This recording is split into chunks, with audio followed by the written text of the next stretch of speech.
How often can a game make you cry at the very end? When was the last time you saw a plot so goddamn good integrated into the game? There are very few projects that don't focus on blasting colorful sparks towards their enemies, or a cringy plot that will make you curious if it's even written by a real person. I mean, yeah, game's supposed to have a gameplay, but why is the plot given so little attention? Why does it always have to be some typical story about saving the world from an evil genius that has come to make an announcement? What about the little problems that everyone had experienced in their lives? How do you want to communicate with your audience? It's very important to communicate with your audience, man. It's very important.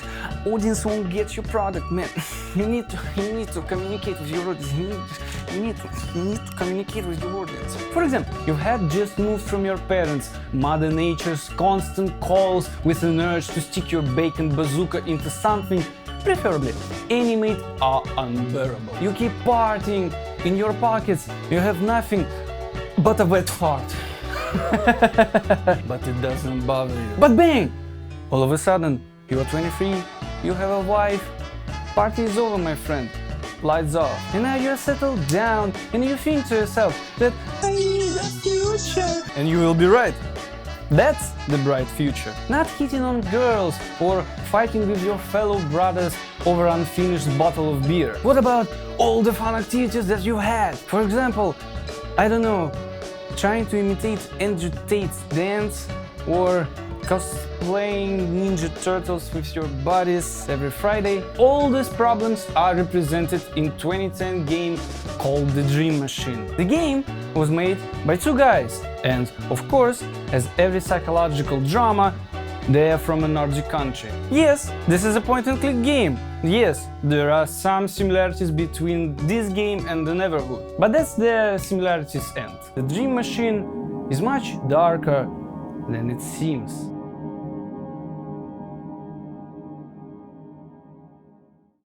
Our journey begins on an island. Our protagonist asks, how did I get here?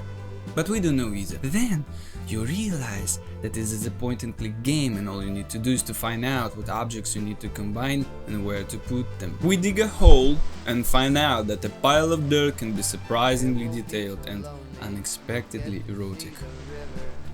Don't look at me like that. We find a letter inside a fish that we just caught. Oh, great. A treasure map. Let's dig this bitch up! That can be anything, for example... never mind, it's just an alarm clock.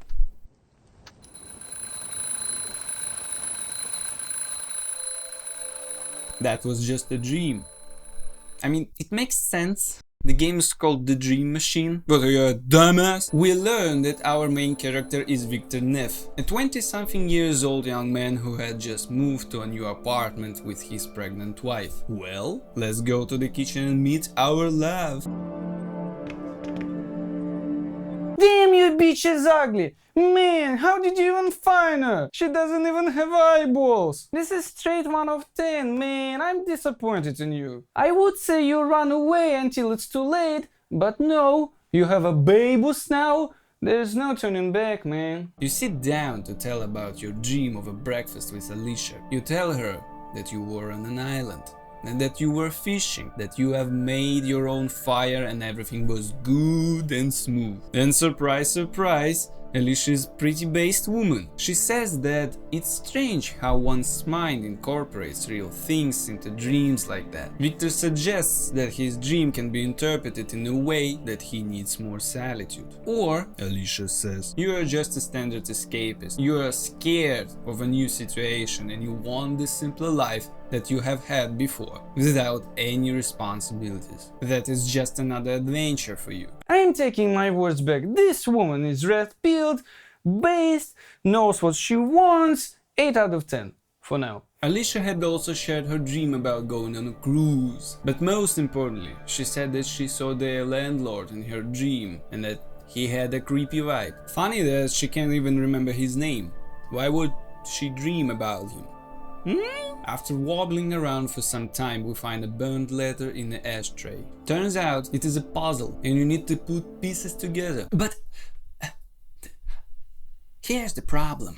English is not my first language. I can barely read some articles in English. How am I supposed to solve this puzzle? The letter was left by a previous tenant. He was trying to warn whoever would find this note that there is something sinister going on. We try to find out if there is anything at all under the floor, but the floorboard is too thick. We need a crowbar for this. As Alicia finds out that you are about to leave her with an unborn child, as everyone should do, she goes, "Young man, you are not going anywhere until I get my spare keys." You call your landlord for this. After that, he appears in front of you. He gives you spare keys and you chat with him for a while. His name is Mr. Morton and he says that his family has owned the house for generations and he lives in an office downstairs. Well, can't see anything creepy in him. I mean, he's kinda ugly for his 50s, but I've seen worse. After that conversation, we are finally able to leave our apartment to explore the world. We knock on a random door.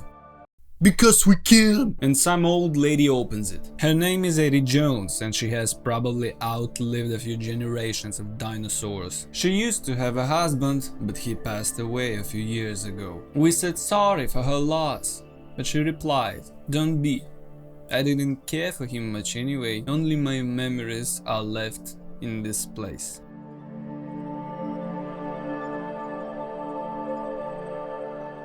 What an old fart! She's just a typical granny who is disappointed in men because someone, at least once, tried to say her what to do. There was only room for one woman in his life, and she wasn't me, if you know what I mean. Mrs. Jones, I apologize for any misjudgment regarding the cause of your behavior. Please accept my sincere regrets. She is also not crazy about our landlord. She says that he is rude and useless with anything that is not electrical. Turns out that she knew Mr. Morton's father and watched Mr. Morton grow up. Truly, the oldest fart in all the farts of the world. We want to take the elevator down to the first floor, but we notice a strange keyhole, and of course we don't have the key for that. Mr. Morton wasn't lying, he actually lives in his office. We managed to talk with him again about this building. He says that this building has been passed down from generation to generation, but he is the last in line. His grandfather was trying to cure some sleeping disorders, and the building was used as a hospital. The game is called the Dream Machine. We have a mysterious object under our floorboard. Our landlord is good with electronics and his grandfather was a doctor attempting to cure some sleeping disorders. Whether there are any connections or it's just a fat bait, let's find it out. We meet a mover who has to deliver a sofa to our apartment. The sofa is stuck in a doorway. His contract says that he has to deliver from door to door. And technically, his job is done. What a creative approach to have boundaries in your game. Watch and learn, AAA companies. He gives us a crowbar. Just what we needed. We return to our apartment and 8 out of 10 wife to check for whatever is hidden under the floorboard.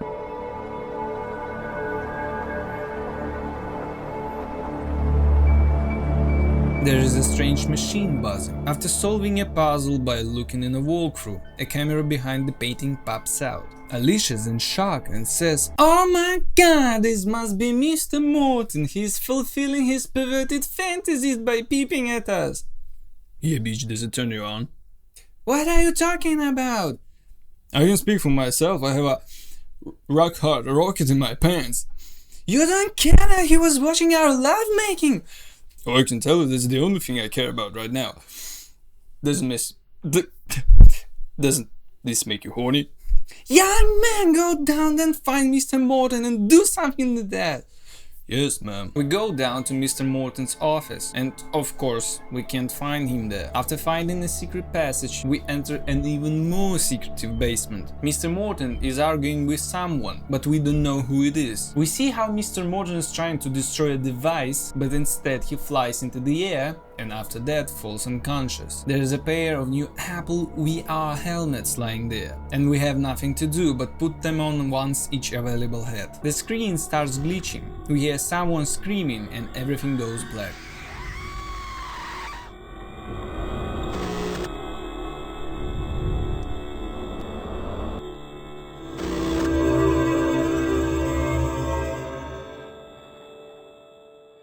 Suddenly, we find ourselves in an entirely different place. We have no other options but go straight. A statue with a crown on top greets us in absolute silence. It's not alive, but it slightly looks like Mr. Morton. There are two more statues, and none of them can talk. It turns out that every statue has certain issues preventing them from speaking. We solve their issues so that we can ask some questions. One of them is Frank Morton, who is Mr. Morton's father. Mr. Morton's name is Felix, by the way. He says that we are in the subconscious realm of dreams, but he doesn't know where his son is. Next is Ainsley Morton, Mr. Morton's grandfather, and he has a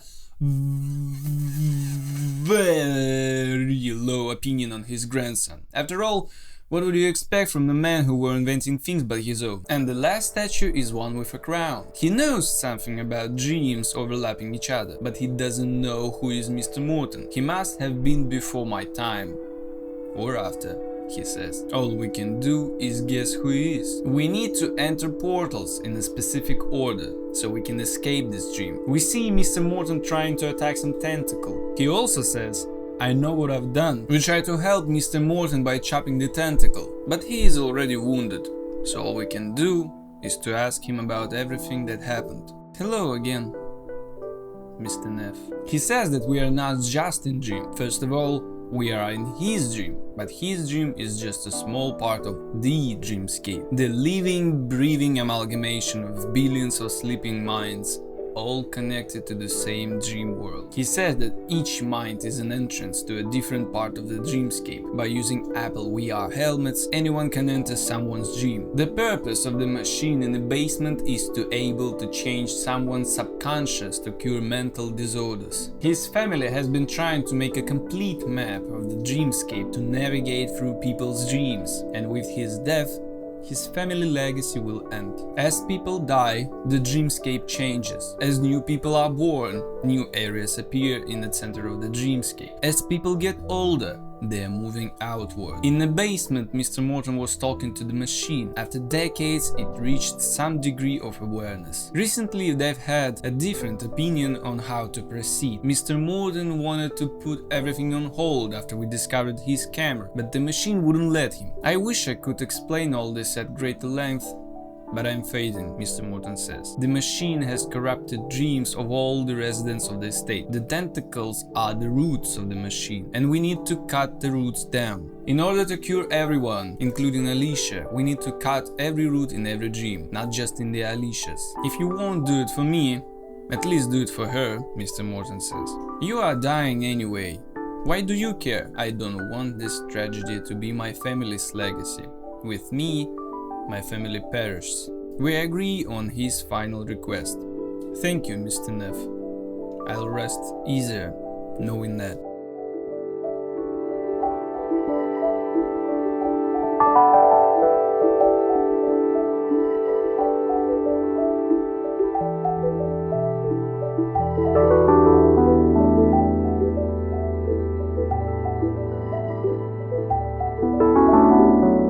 Now we have a great quest. We need to save our wife from eternal oblivion. I mean, it's kind of what responsibility is, yeah? If you want to make a family. But while I was playing, my primal concern was about the lost legacy of Mr. Morton's family. Can you imagine the amount of pressure and responsibilities he had been feeling through his entire life? At the end, he himself didn't fully understand why he was doing all of this.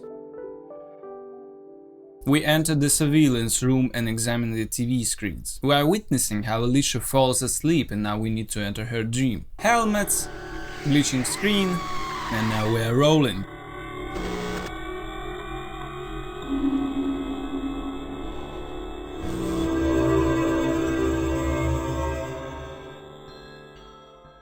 We find ourselves on a cruise ship. Oh, she wasn't lying about this dream. Okay. We go a little further and we find another Victor. He says that every crew member on this ship is called Victor and they only differ in numbers. I mean, you are telling me that every man on this ship is basically me, right? Well, sort of. I mean, so basically it's not cheating if my wife wants to, you know, a little Little team tango, you know what I mean. Little cluster cuppa. Well, it sounds like it won't be a problem. Mommy, high five, let's make a D-Day on her. A little invasion. It turns out there's a strict hierarchy on this ship, and Alicia is the captain. In order to get to her, we need a promotion. We help each member of the ship to go high in rank, but there's a mysterious investigation going on. One of the crew members is missing and we need to find him. We search his cabin and find a scalpel inside a book and a secret letter. You kidding me? Again? The letter says, I know who you are, give me what I need, or there will be consequences. We find several secret notes that lead us to a book.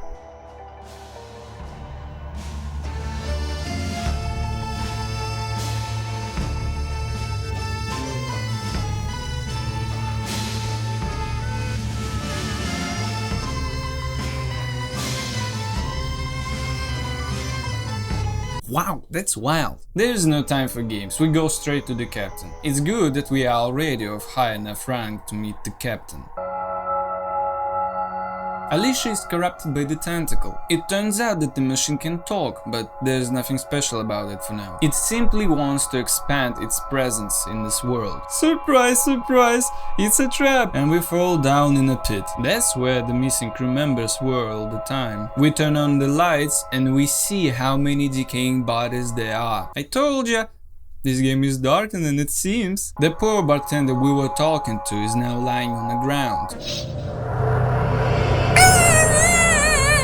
Whatever. The tentacle is draining power from the bartender, and we need to find a way to poison it. Luckily, we have a box of rat poison left after completing one of the tasks, and now we know the recipe. The recipe says ethanol, iron oxide, distilled petroleum, citric acid, calcium. I'm not a fucking Heisenberg, I don't know what does it mean. There is no logic involved. When the last time a game checked your knowledge of basic chemistry? I always had C- in this subject, but I had a hot young teacher.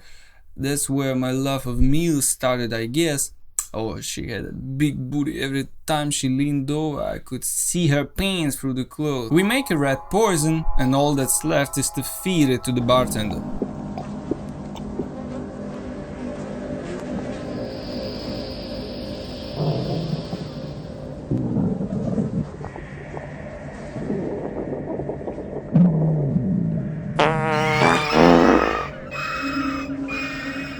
The tentacle is gone. Alicia regained consciousness and helps us to get out of the pit. Alicia says that she felt us in her dream but couldn't help us. She says that she can't wake up because of the machine. We ask Alicia, what if we fail? Well, can you see yourself changing my diapers? She asks, and Victor replies, I will, if I have to.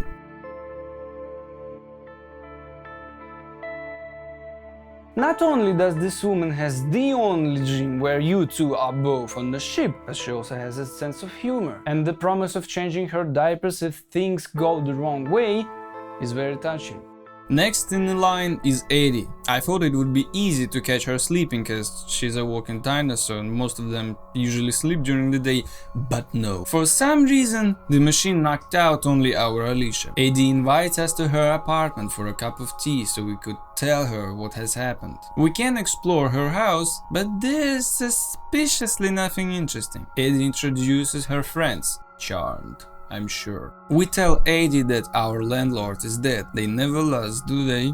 I had a landlord die on me once. He was old and I wasn't actually around when he kicked it. But apparently, he shot himself in the middle of the yard. He used a fine caliber bird shot, so it took him a week to die from the injury. Not gonna lie, this shit is hilarious. Eddie doesn't get our story about the dream machine, so we need to find a way to make her sleep. We go to the Mr. Morton's office and notice that there is another secret door with which we couldn't interact. We solve the riddle and the door opens. We step into what appears to be a lab. We discover Mr. Morton's notebook. He encrypted all important information within the book in case someone else would find it. While there's nothing particularly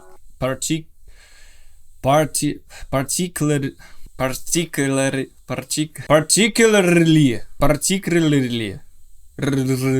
Interesting! We stumble upon the recipe for sleeping powder. I guess this is how Mr. Morton would enter someone's dream.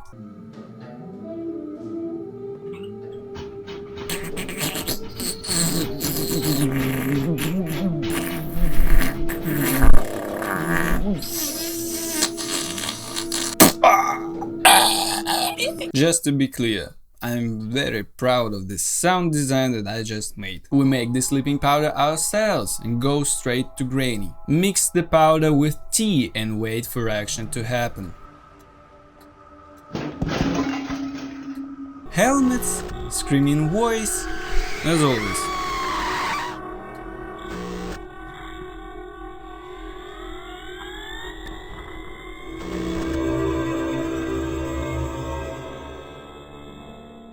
This is my favorite sequence of the game.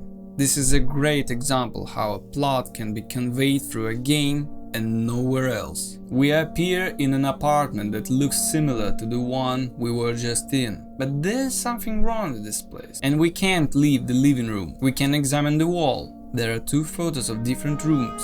One is a living room and the other is the kitchen. We can rearrange their positions on the wall. Oh, it works like Lego. You can change the order of rooms. And now we can enter the kitchen. We find another photo of a hallway, rearranging photos again. In the hallway we see a door that we can't reach for now, but something tells us this is where we should be heading. The kitchen is torn apart, but we can fix it by using a photograph piece with a kitchen photo. Now, in the kitchen we can see a photo of a young man. We don't really know who he is. Now we can attach this photo to other photos.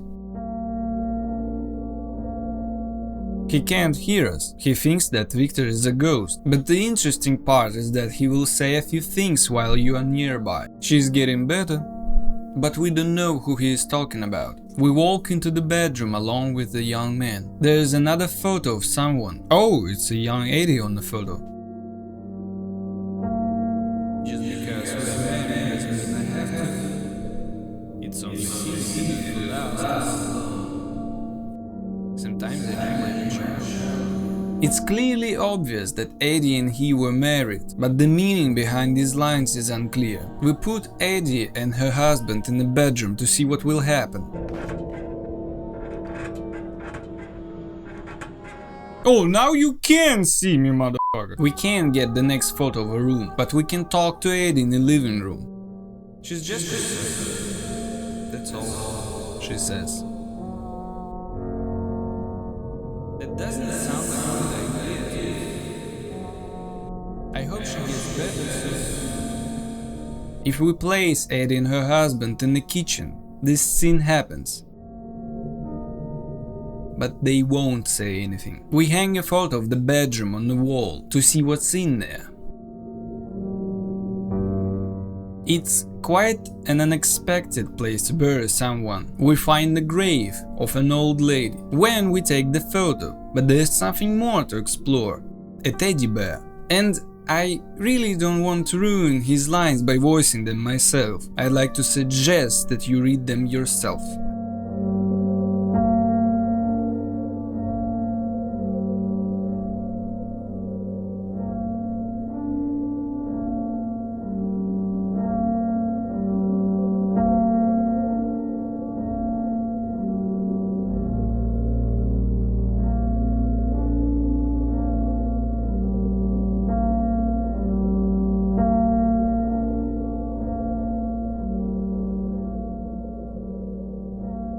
It's tough. Can't say anything more. We put all three photos in the bedroom and hope that it will work. We witness a scene where the old lady is giving her son shit for something. Didn't I love you enough? Well, now we know that this lady is his mother. They won't say anything about that. But what happens if I say that I'm his owner? Once again, I would like to suggest that you read these lines yourself.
make me do this.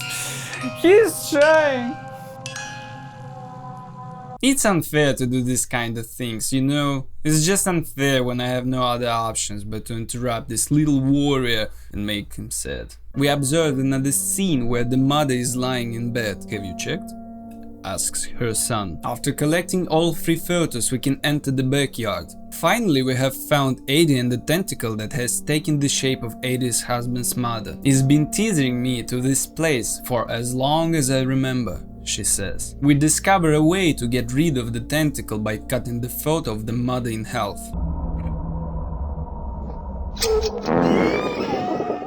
Victor explains everything to Eddie, that his family is in danger. That's understandable, Victor. I had a family too once, Eddie replies. Victor says that he didn't even want a kid until now. He also says that he forced his smile when Alicia said she was pregnant. It was the path of least resistance. You don't seem so passive now, bargaining through dreams to save your family. It tells me you are going to make a pretty good father. See you soon, Eddie.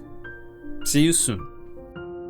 Remember when Mr. Morton said that as people get older, they're moving outwards in the dreamscape? Well, this is how it looks like. What I like about this segment the most, how the game tells you a story about Eddie. It doesn't clarify what actually happened between Eddie, her husband, and his mother. It clearly had something to do with religiousness of Eddie's husband and his mother's desire to be the only woman in his life. But what about the teddy bear on the grave? It doesn't really matter what exactly happened to their child. It's obvious that they lost the child. The same goes for the relationship between Eddie, her husband, and his mother. We don't really need to know what exactly went wrong. We are definitely aware that his mother was the main reason for all these problems. Remember when Eddie said there was only room for one woman in his life, and she wasn't me? He might have chosen her mother to obey her. The lack of information, for some reason, works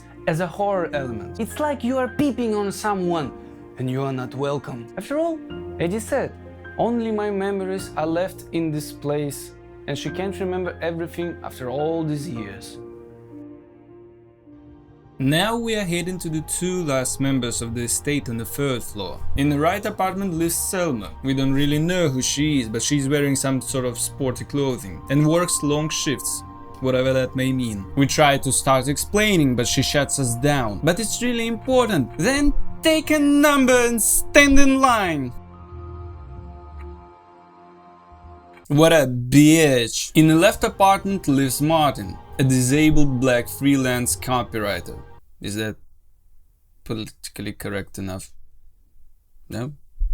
Okay. We can politely ask him how did he end up in a wheelchair. He says there is no any drama involved, he was born that way. After chatting with him for a while, he seems to be a pretty nice guy. He says that he is busy at the moment and can't talk right now. It was nice of you to drop by, neighbor. You know where to find me if there's anything else. Well, none of them want to fall asleep voluntarily, so we need to help them. After a few manipulations, we are able to make Morton go to sleep. Now we can enter his apartment and explore it a little. It seems that he loves some things about sports. He has a cup with some sport teams logo, he plays a game about skateboarding. Nothing unusual. He has a giant telescope though. Is that Selma's apartment he was watching? Whatever. Helmets, Scream, as always.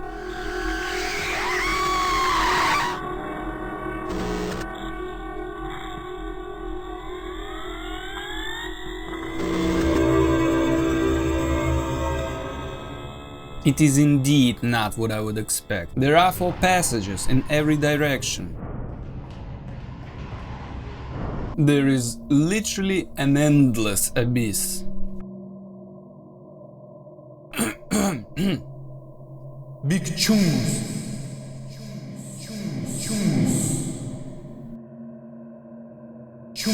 It must be someone else in here. We ask obvious question. Who are they?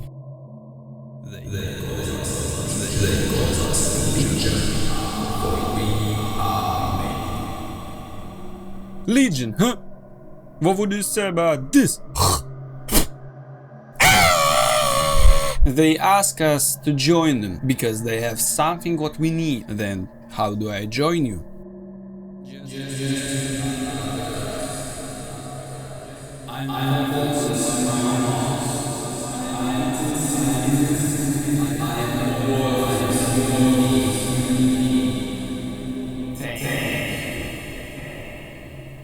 Is that it? It was kinda rude, man. It hurts my feelings. Two signets appear on the wall. They indeed help us to progress. After a few puzzles that include lasers and prisms, we find a futuristic gun that can shrink us down.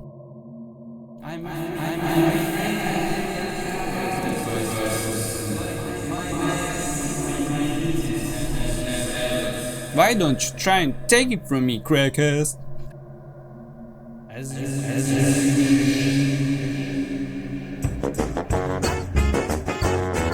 We pull out the cube out of the floor so it could stop the ceiling from turning us into a mashed potato. Ha!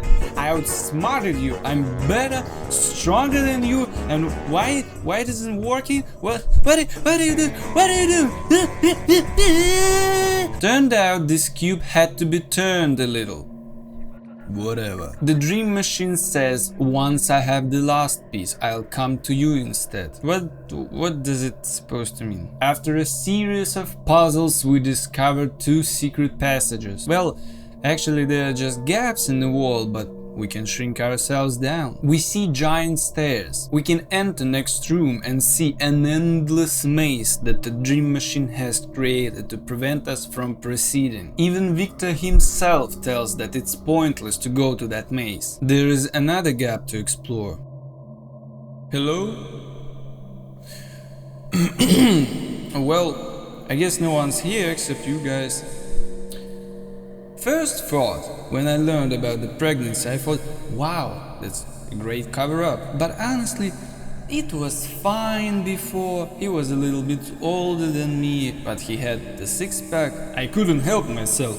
After all, if it's done only once, it doesn't mean anything, right? Guys, I understand that you have only eyes, but you could at least try to say something. We meet our boy the Legion again. He asks again to repeat after him.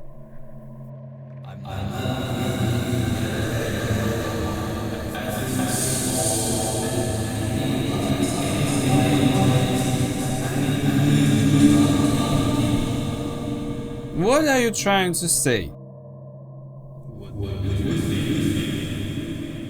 That I'm not a big enough person?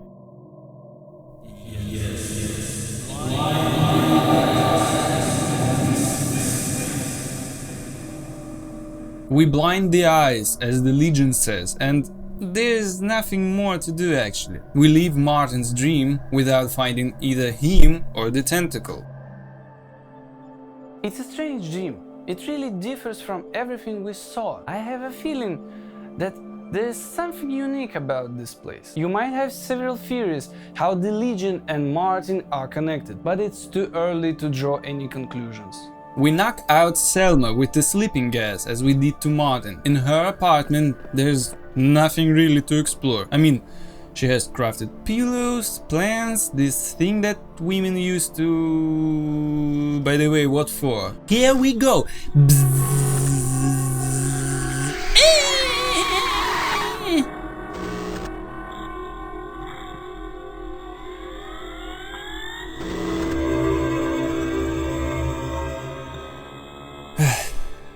Forest.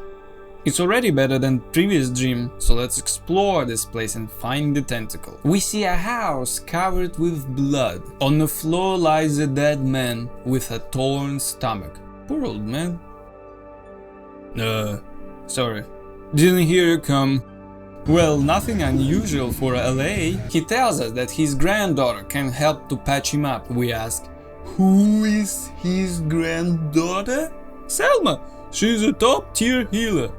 Wow, a woman with no distinctive features dreams about being in a forest, healing other people with his grandfather. Truly, a woman. He says that an organ thief did this to him and that he keeps stealing organs from other people. Are you sure it was a person? not a tentacle. I declare before the Almighty with every fiber of my being that what I witnessed was no spectre, no ghoul, nor a creature of darkness. My brothers and sisters, I swear on the very word of God that what stood before me was not a monster, but a living, breathing soul crafted in His image. Okay, I guess we need to find Selma in order to locate the tentacle and help this man. We take a yarn and some other things and leave. We meet a scout with no legs. Chugga chugga chugga. Pain! I can feel my legs! And I said, Booba, they ain't there! Sir, just remember it for some reason. We need to help her so we could take her bow in exchange, but we can't do it for now. After several encounters with local peasants, we find a squirrel. Judging by everything, it seems that every inhabitant of this forest has suffered from the organ thief. It says that in order to find Selma, we need to ask a pixie. Pixies know everything what's going on around here. But to make them talk, they would need to owe us a favor. We set up a simple trap for a pixie so we could accidentally find and release it. Oh my, look at you, sweetie. I want to do a little on you. I want to do a little on you. Pixie says that Selma is behind the old castle ruins. Oh, and by the way, don't get close to the eyes. Oh, now it's interesting. A wall of eyes staring at us in a dead silence. This wall doesn't appear to be a part of a single dream, if we can see it in Selma's dream. Luckily we turn off some eyes on the other side of a dream, otherwise we couldn't wake up Selma. We do wakey wakey technique on Selma and she helps us to push forward inactive cubes. This is indeed some sort of a border between dreams. I guess this is what connections between dreams mean. We mentioned giant stairs in Morton's dream in conversation with Selma. She says that no one knows how to fly in these lands, but she knows how to make us big. It's just what the legend said. Go to the witch and say that the lady of the forest sent you, Selma says. After that, Selma retreats to her house and we hope that we will meet someone like Sabrina the Teenage Witch, or in the worst case, Wednesday from Wednesday. Oh, come on! We need to prove to her that we are worthy of using magic potions. It might not seem logical, because it's not, but we need to use a shrinking gun in front of her. Even more, we have no idea how to transition from one dream to another within a dream. The solution is quite bizarre. We need a bow with a yarn attached to it. Also, we use a stick as a grappling hook. A stick! I gotta tell y'all why it's bizarre. In 1,000 years, I wouldn't have figured out that I need to shoot a yarn to the other side, shrink myself down and use this rope as some sort of a bridge. Victor must have balls made of titanium. We help a scout by constructing a dolly so that she can escape from the woods. The bow is ours now. We make a bridge while we're still in Selma's dream. Now we return to Morton and again enter his dream. It really worked, and now we have a bridge between dreams. It's like seeing a puzzle piece that doesn't quite fit the picture, but you are not sure where it belongs. And if I'm being totally honest with myself, it's a lot like the feeling that I had when I stumbled upon that old bookstore downtown. An unexpected discovery that intrigued me. They don't understand the physique, the kind that tugs at desires you never really thought you had. As we step forward, we are challenged not only to acknowledge what's on the surface, but to dive into the depths beneath, to understand, to accept, and to navigate the waters of your own intricacies. We go back to the witch to impress her. Ayo, magic boy, here's the recipe for a potion that makes you big. she says. There are 5 ingredients, but there is nothing really interesting, we just need to find them. Except for dirt from a fresh grave and limestone. While we were wandering through the forest, we could have come across a knight lying on the ground. We can see clearly that he is dead, but for some reason he can speak. He denies his own death, but deep inside he knows the truth. He was defending the castle, the ruins of which we can see behind him. He didn't know about the castle and that he and his army was defeated. He is searching for eternal rest, which he can't attain. He asks to bury him, but there is something missing. He can't rest unless he will be remembered. We put a road from Martin's dream on his grave, an artifact from beyond dreams. I like the sound of that. All my blessings, my dear friend. This is just a short, pleasant story about a fallen hero that tried his best even after death. For the limestone we have to find an abandoned house. The only way to enter is to shrink ourselves down, and there's a vampire chilling. We ask him what he is doing here. He replies that every time a catastrophe occurs, his kind is blamed for all the troubles, and it's better to hide here. And he is afraid of the organ thief, as everyone else. He can't move because he's lost all his energy. He doesn't bother us for now, so we take a limestone and leave.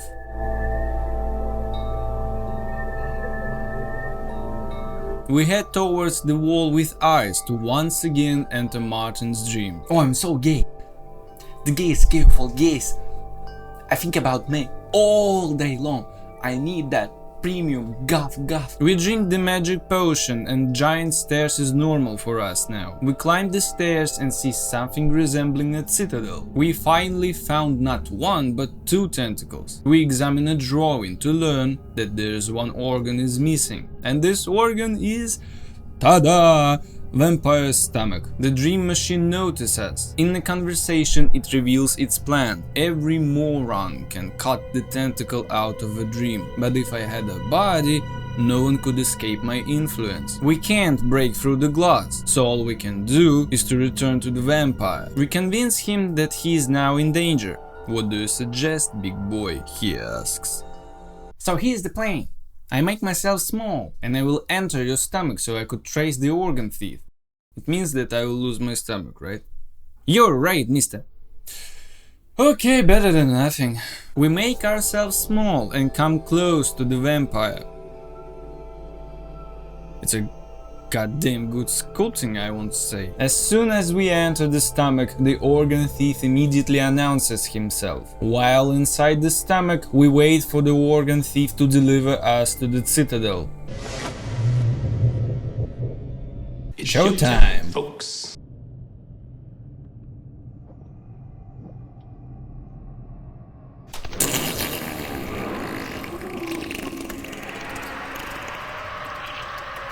Machine's body is now destroyed. Martin regains his consciousness and says that he couldn't control himself. It was indeed him who was stealing organs from people. We explain everything to him about the dream machine. Martin suggests to return organs to their owners while we are shutting down the machine. Sounds like a good plan.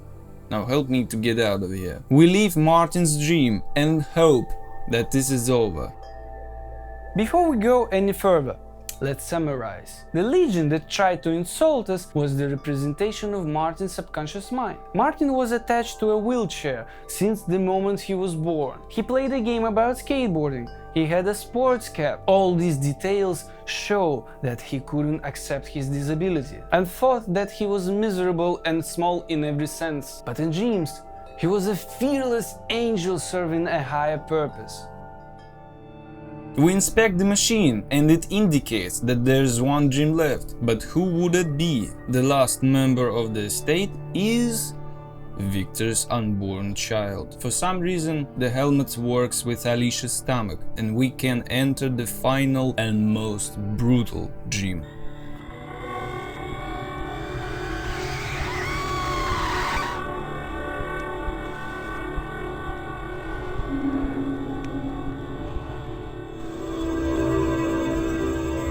It seems that nothing has changed, only Alicia is missing. Mr. Morton is alive, But we are not dumb enough to believe in this. He says that Alicia is okay and waiting for us in his office. We have no other options but go down there. Oh no, it's a trap.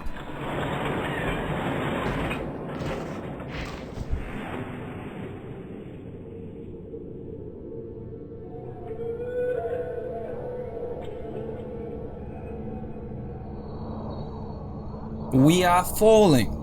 But when it will end? My spider senses tell me that we will fall for eternity.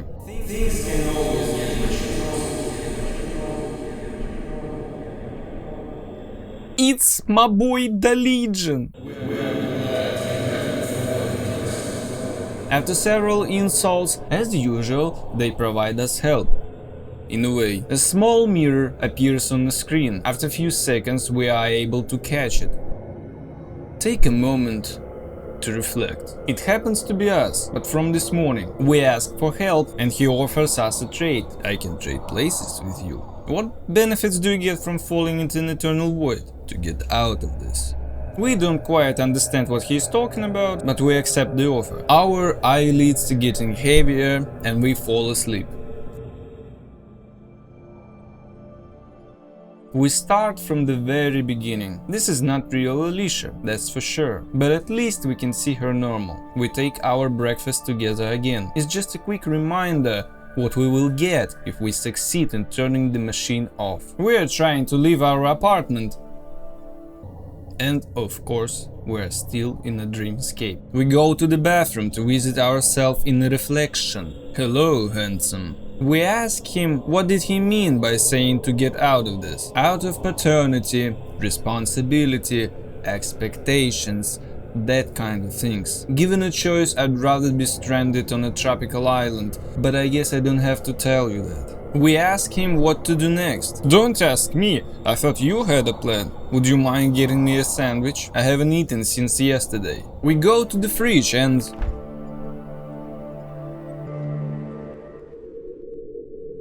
there's only an endless white void. We explore it a little after a vague shape appears. Is that Jesus? Lord have mercy! Is that really you? Here, alone, in this quiet space, I'm standing face to face with Jesus himself. In this solitude, my heart's racing and my voice trembles. Can I get an amen? Amen, amen, amen. Are you a vision, a dream, or you truly here? My mind can't fathom whether real or a creation. Calm your ass down, I'm indeed a god. But I have many names, you can call me whatever you want. Victor, you have been chosen to take my place. I'm too old to rule the universe. I'm old-fashioned, you know. You will become the supreme ruler of all things. Here's your phone. You will listen to people's prayers and answer them. Or not. There's no good or bad decisions. Your will is an absolute. You also need the key to the kingdom. It will open every door in existence. Good luck, Victor. Indeed, this is quite an unexpected turn of events. There are so many prayers. After a few prayers, we can ignore all of them. Except for one. This is us, but from the past. Hello, God. This is me, your biggest fan. They are doing it again. Please make them stop. The lights turn off, and we appear on the stage. Hey, kid. Who are you playing? A teacher wants us to tell our story that began when we prayed to God. I thought she was more evil than the kids that whitewashed me. I thought she wanted me to suffer even more. That really stayed with me for some reason. The play ends and no further explanation is provided. We go down to a closet and the lights turn off again.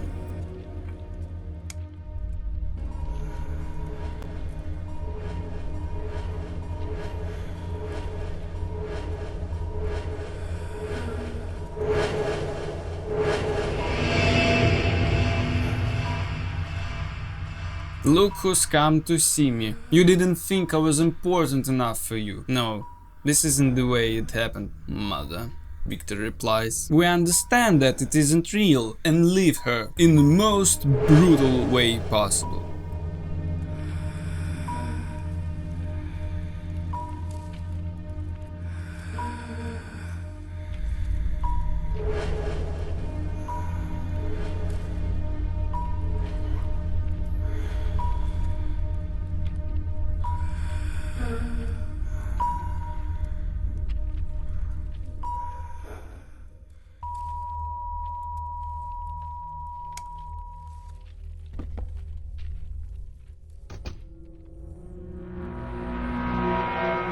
We come back to our apartment.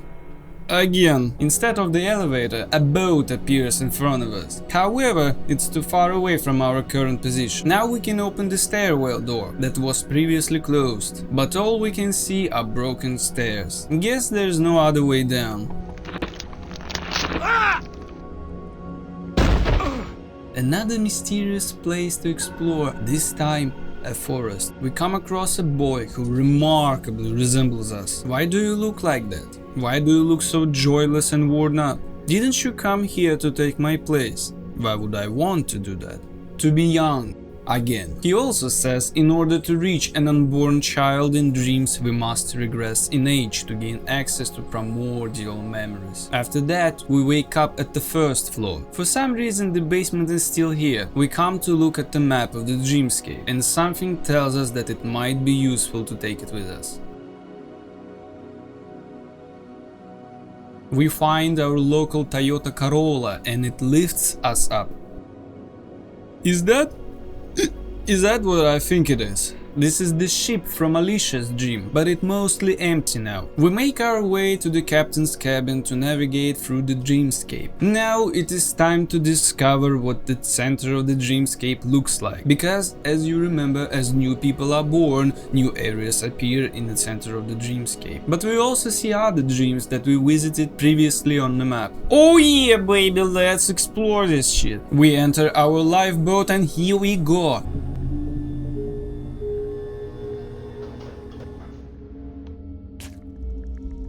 Well, looks like there might be tall, sexy blue aliens. We see a badly decomposed skeleton with a scroll nearby. We examine the scroll and notice that it's a map. Victor will say that it looks like his hand drawings, but how is it possible? After further exploration, we come across a child's bed. This is definitely us, but in a baby's age. I'm another Victor, just like you. He says. There's quite a few of us here. We ask him why does he look like that. He tells us about the birth barrier that separates the unborn from the living. He also tells us that this place can grant wishes. However, in order to make a wish, you need to have experienced it before. For example, I would wish to be in a Walmart and buy Cheetos Flaming Hot Crunchy, but I've never been there, so it won't work. And Victor's child is hidden in this unborn realm. Everyone was there once, but no one can remember it. So we need to find a way to enter this realm. Somehow. You still want to save Alicia and the child, right? So do I.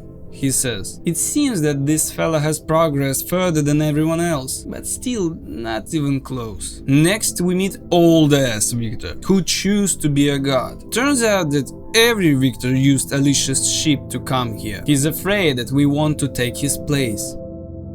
Nah, not in my lifetime, dear. Won't touch that phone. Hear me? We go back to our favorite basement to use the phone and call old Victor. We must repeat the same prayer that we said long time ago. This will give old Victor a stroke and then we can take his map. This map doesn't tell us anything either. What's the point of these maps anyway? After some time as a player, we will notice that the paths doesn't stay at their positions. They are shifting. And I assume that every Victor tried to make a complete map of this place, but they gave up at some point. We encounter two more Victors, young and middle-aged Victor, and they are very well written characters. They represent every possible outcome, how Victor could have reacted to the situation with the machine. But it would take decades to show every important line they say. Trust me, they are more deep than I show in the video. Young Victor represents the feeling of lost youth. This part of Victor's subconscious mind tells him that everything that happened before he met Alicia was the happiest portion of his life, and everything after this was downhill. But he realizes that he is living in the past. This is the path he consciously chose. Middle-aged Victor gave up on saving his wife and child. He chose to watch the same movies and drink the same beer, because you can wish only what you have experienced. He also adds that Alicia was just holding us back, man. I can see it clearly now. Marrying her was the worst mistake of my life. I'd be a rock star now if I hadn't met her.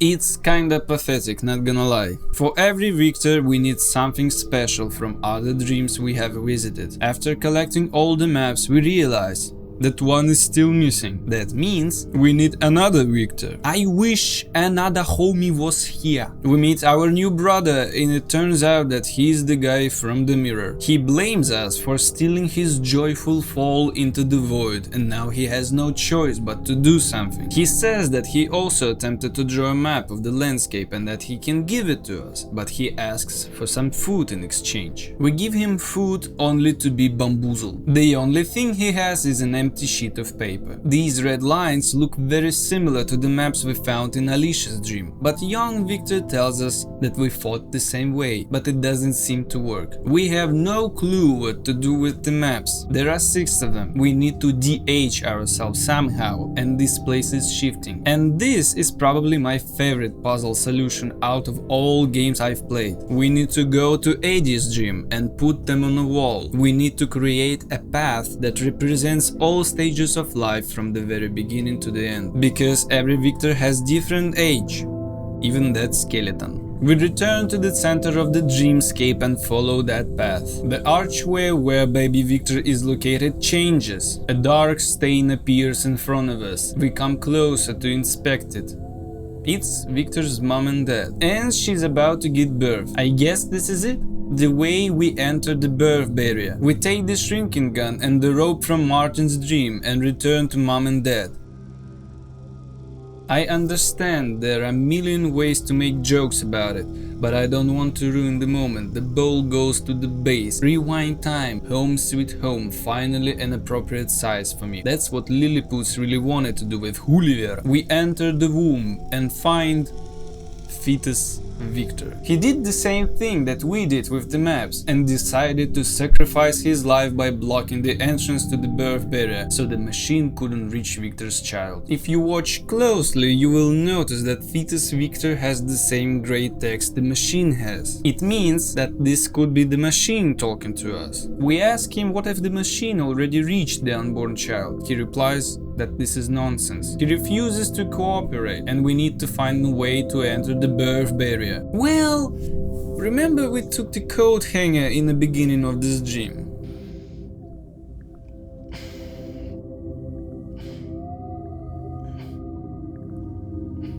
We do what we have to do, but just in case I'll blur it for the sake of YouTube.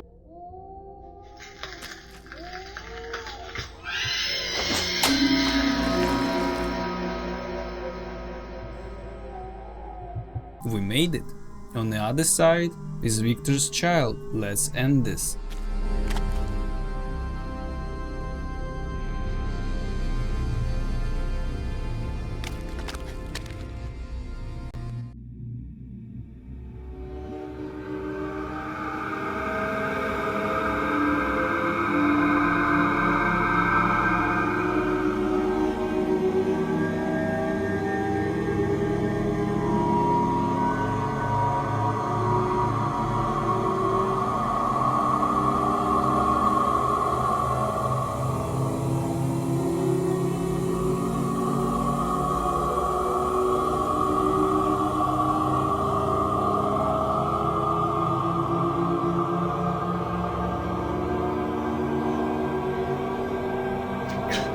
I'm not gay!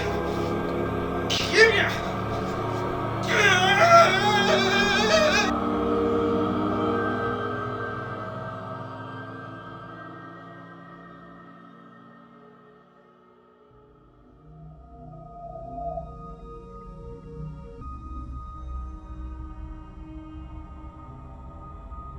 Thank you, Victor. Oh no. Fetus Victor wasn't lying. We chased the tentacle while also admiring the local beauty. We have a little time to realize how this journey has changed us, what we've learned, what we've accomplished, and what does it mean to us. Finally, we see that the machine has infected Victor's child. I didn't want to do this, but you left me no choice. This is my only shot at life. You are a parasite. You only live at the expense of others. Leave my child now or I will cut the cord and kill you both, Victor replies. It's better than see my child grow like a zombie controlled by a machine.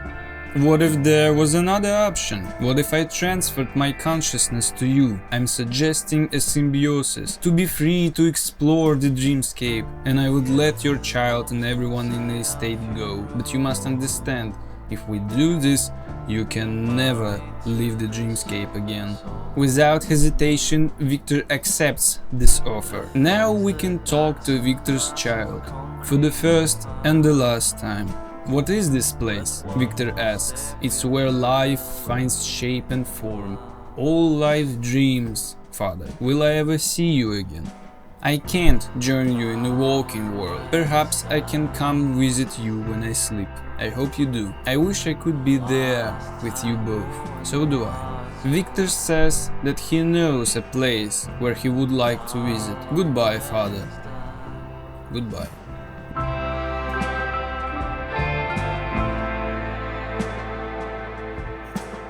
The next scene shows us how Alicia is trying to wake us up, but we never will, and the screen fades to black.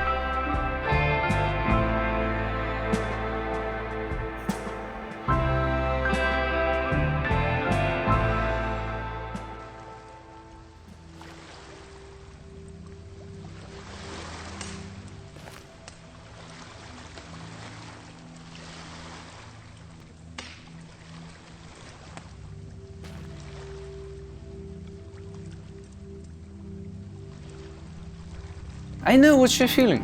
I had the same reaction when I finished the game for the first time. We've solved all the puzzles, we've learned all the lessons, but only to be trapped in our mind for eternity. I have two explanations. First is, after all he's been through, Victor wasn't really ready to take on all the responsibilities. It's important to understand that his child's dream was actually Victor's subconscious. His immaturity was evident from the very beginning of the game on an island. He desired not solitude, but the carefree life he once had. The story of Mr. Morton's family has shown him what it's like to pursue a goal that you yourself don't fully understand, but someone else imposes on you. Because Mr. Morton didn't fully understand himself, why does he have to continue his family legacy? What for? He was simply going with the flow and not dictating his own terms. Similarly, Victor did the same when he learned about Alicia's pregnancy. Eddie has shown him what will happen if he doesn't take action himself. You will regret about this for your entire life. The situation about Martin might not be so easily interpreted, but here's how I see it. The fear of being insignificant in this world that comes from the deepest void of your subconscious mind can affect your decisions, but you need to fight it back and prove to yourself that you are worth something. The whole sequence in the center of the dreamscape speaks for itself. This place can grant wishes, but only that you have experienced before. The fear of the unknown is the biggest fear for the human species. For example, I quit my job to start creating content in a foreign language. Do you think I'm not afraid of failure? Oh, hell yeah! But I'll take the risk. And that's exactly when young and middle-aged Victor represent the outcome, what will happen if you give in to fear. Responsibility also entails power. It's within your capability to take action. Your will is an absolute. There is no bad or good decisions. You should have a far-reaching goal that someone else might not understand at the moment. There weren't any other options at the end of the game when the machine provided its offer. That means you can say whatever you want, but you won't trick your own feelings. And by the way, remember the line when Alicia says about changing her diapers? That line makes me even more sad now. The second explanation is more optimistic. I mean, if you can call it that way. After all Victor has witnessed, he realized that the responsibility involves sacrifices. And every good story must have sacrifices in order to be persuasive. Otherwise, we, as players, won't feel the weight of the message that the developers tried to send. Hold your horses! I've got to tell you something. Subscribe to this channel and all this shit because it's important to me. But of course only if you like the video. Feel free to suggest other great games with a good plot, because it's really hard to find gems like this. And I probably will make another video like this. I'm not sure if my Patreon page will be in the description, because YouTube might not allow me to attach any links in the description, because I'm a new channel and all that shit. But if it will, consider supporting me. It would help me greatly. Thank you. Stay tuned for the next videos.